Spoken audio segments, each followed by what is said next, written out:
احمق اور شیر۔ ایک وقت کا قصہ ہے۔ شام کے 5 بجے ایک شنیچر کی شام، بالکل صحیح کہا جائے تو اسکاٹ کو اپنے والد کی ساری جائیداد وراثت میں ملی۔ بالکل 7 بجے اس نے ایک بہت شاندار دعوت دی، جہاں اس نے اپنے سبھی دوستوں کو بلایا اور انہیں بہت ہی قیمتی تحفے دیے۔ 9 بجے اسکاٹ نے فیصلہ کیا ایک بہت ہی مہنگی پینٹنگ خریدنے کا، کیونکہ اس کے کسی ایک دوست نے ایسی تجویز پیش کی تھی۔ اور تب تک اسکاٹ نے اپنا آدھا کام بھی نہیں کیا تھا۔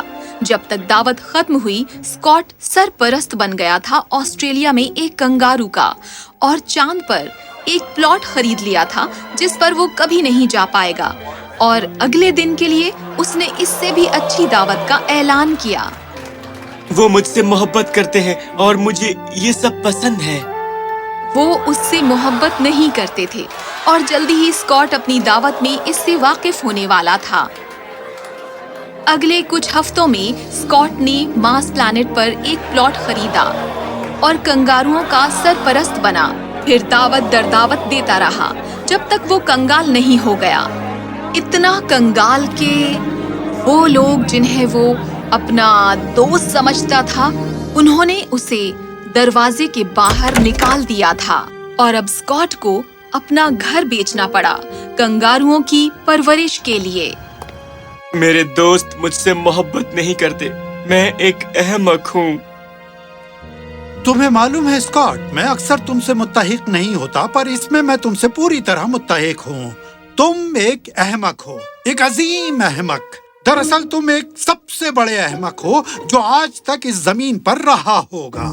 اصل میں اگر احمق اڑ سکتے تو تم ہمیشہ ہوا میں اڑتے رہتے۔ اصل میں تم ہاں، میں سمجھ گیا، تمہیں اس پر زور دینے کی ضرورت نہیں ہے۔ ٹھیک ہے، مہربانی کر کے جاتے جاتے دروازہ بند کرتے جانا۔ لیکن انکل، میں کہاں جاؤں؟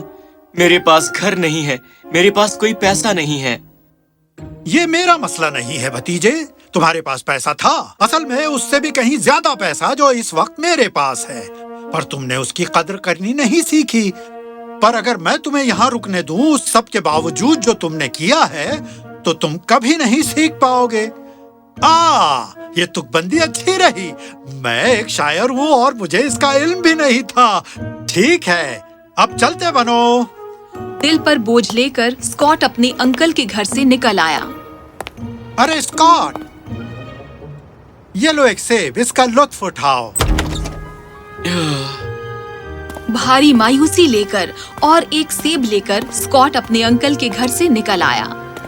وہ شہر بھر میں اپنا سر لٹکا کر گھومتا رہا، اس کا افسوس کرتے ہوئے کہ اس نے غیر ضروری چیزوں پر اپنی پوری دولت خرچ کر دی۔ کم سے کم کنگارو تو خوش ہیں۔ نوجوان، وہ میری جگہ ہے۔ مجھے معاف کیجیے جناب بھکاری، میں یہاں بیٹھ جاتا ہوں۔ میرا نام بھکاری نہیں ہے۔ معاف کیجیے، تو آپ کا نام کیا ہے؟ میرا نام بانڈ ہے، جیمز ایمینوئل ڈیکوزا ڈی نوم نوم بانڈ۔ واہ، آپ یہ نام یاد کیسے رکھ پاتے ہیں؟ ریاض ایک آدمی کو ماہر بنا دیتا ہے، اور میں یہ تب سے کر رہا ہوں جب میں ایک چھوٹا بچہ تھا۔ کیا تم یہاں نئے ہو؟ ہاں۔ اسکاٹ نے بتایا کہ کچھ ہفتوں سے اس کی زندگی ایک رولر کوسٹر کی سواری کی طرح تھی۔ میں تمہیں احمق کہنا چاہتا ہوں، پر یہ دوسرے احمقوں کی توہین ہوگی۔ پر تم وہ پہلے شخص نہیں ہو جس نے پلک جھپکتے ہی اپنی ساری دولت گوا دی۔ بہت سے ہیں، اور مانو یا نہ مانو، یہ سب کچھ تو تقدیر میں لکھا ہوتا ہے۔ تقدیر؟ ہاں، تقدیر۔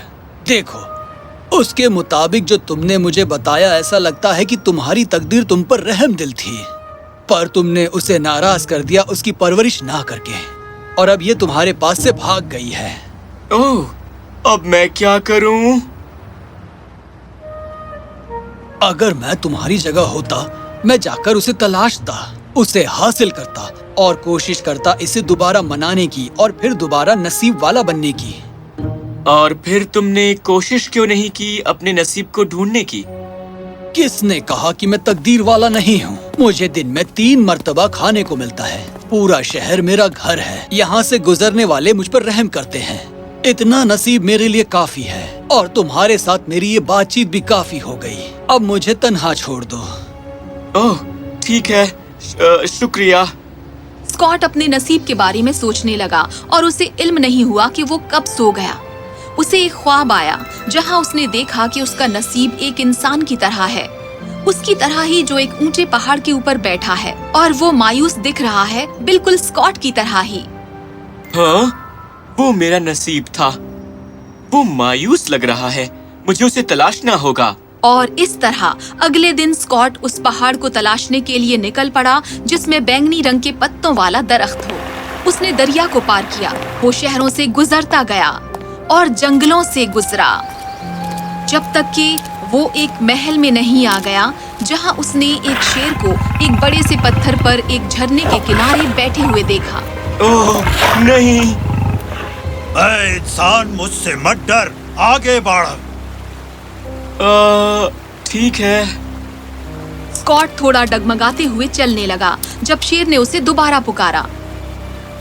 میرے پوچھنے پر اعتراض مت کرنا، پر تم کہاں جا رہے ہو؟ میں اپنے نصیب کو ڈھونڈنے جا رہا ہوں۔ تمہارا نصیب، میں نے اسے اس جھرنے کو پار کرتے ہوئے 1 ہفتہ پہلے دیکھا تھا۔ وہ بالکل تمہاری طرح لگتا تھا اور یقیناً بہت دانش مند انسان تھا۔ میں تمہیں ایک بات بتاؤں، اپنے نصیب سے پوچھو کہ میرے مرض کا کیا علاج ہے۔ میں 7 سال سے اپاہج ہو گیا ہوں۔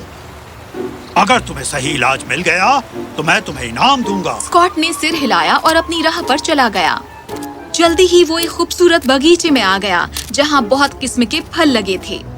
وہ بھوکا تھا، اس نے کچھ پھل اٹھائے اور انہیں کھانے لگا، پر وہ سب کڑوے تھے۔ اوہ، یہ تو بہت ہی کڑوے ہیں۔ ہاں، میں جانتا ہوں۔ ہاں؟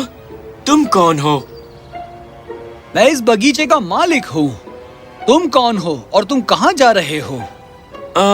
میرا نام اسکاٹ ہے اور میں اپنے نصیب کو تلاشنے جا رہا ہوں۔ اوہ، مہربانی کر کے اپنے نصیب سے پوچھنا کہ میرے باغیچے کا کیا علاج ہے۔ میں نے ہر طرح کی تجویز آزمائی ہے، پر ان میں سے کبھی بھی کسی درخت نے مجھے میٹھا پھل نہیں دیا۔ اسکاٹ نے سر ہلایا اور اپنی راہ پر چلتا رہا۔ جلدی ہی وہ ایک بہت ہی شاندار گھر پر آیا جو ایک بہت ہی خوبصورت باغ میں موجود تھا، جس کی اکلوتی مالکن تھی اس کی خوبصورت شہزادی۔ تم کیسے انسان ہو اور تم کہاں سے آئے ہو؟ تو اس طرح اسکاٹ نے اسے اپنی پوری کہانی سنائی اور شہزادی خوشی سے حیران ہوئی۔ بہت خوب، دیکھو میرے پاس یہ شاندار گھر ہے اور دنیا کی ساری دولت، اور مجھ میں ایک انجان سا غم ہے جو میرے دل میں بڑھتا جاتا ہے، اور میں نے اپنی ساری زندگی صرف اور صرف مایوسی میں گزارا ہے۔ برائے مہربانی اپنے نصیب سے میرے متعلق پوچھنا اور میرے غم کا علاج۔ اسکاٹ نے شہزادی سے وعدہ کیا اور اپنے راستے چلا گیا۔ جلدی ہی وہ بینگنی پتوں والے درخت کے پہاڑ پر پہنچ گیا جہاں اس نے چوٹی کے مہانے پر بیٹھے دیکھا اپنے نصیب کو جو افق کی جانب ایک ٹک نہار رہا تھا۔ آخر کار میں نے تمہیں ڈھونڈ ہی لیا۔ تم یہاں کیوں آئے ہو؟ مجھے اب تم سے کوئی لینا دینا نہیں ہے۔ پر اسکاٹ واپس جانے والا نہیں تھا۔ وہ اپنے گھٹنوں پر گر گیا اور اسے اپنا غم کہہ سنایا۔ اس نے وعدہ کیا کہ وہ بدل گیا ہے اور مستقبل میں دانش مندی سے کام کرے گا۔ مہربانی کر کے میرے ساتھ آؤ، میں بدل گیا ہوں۔ اس کے نصیب نے اس کی طرف سنجیدگی سے دیکھا اور پھر مسکرایا۔ ٹھیک ہے، پھر شاید آخر کار تم بدل گئے ہو۔ واپس جاؤ اور کچھ ہی دن میں میں تم سے ملنے آ جاؤں گا۔ بہت خوب، بہت بہت شکریہ، میں تمہارا انتظار کروں گا۔ اوہ، میں تو بھول ہی گیا تھا۔ اسکاٹ نے اپنے نصیب سے وہ سب باتیں پوچھی جسے پوچھنے کے لیے اس نے وعدہ کیا تھا۔ اس کے نصیب نے سنا اور تینوں سوالوں کا جواب دیا۔ خوش اور مطمئن ہو کر اسکاٹ ایک بہت بڑی مسکان لے کر پہاڑ سے اتر آیا۔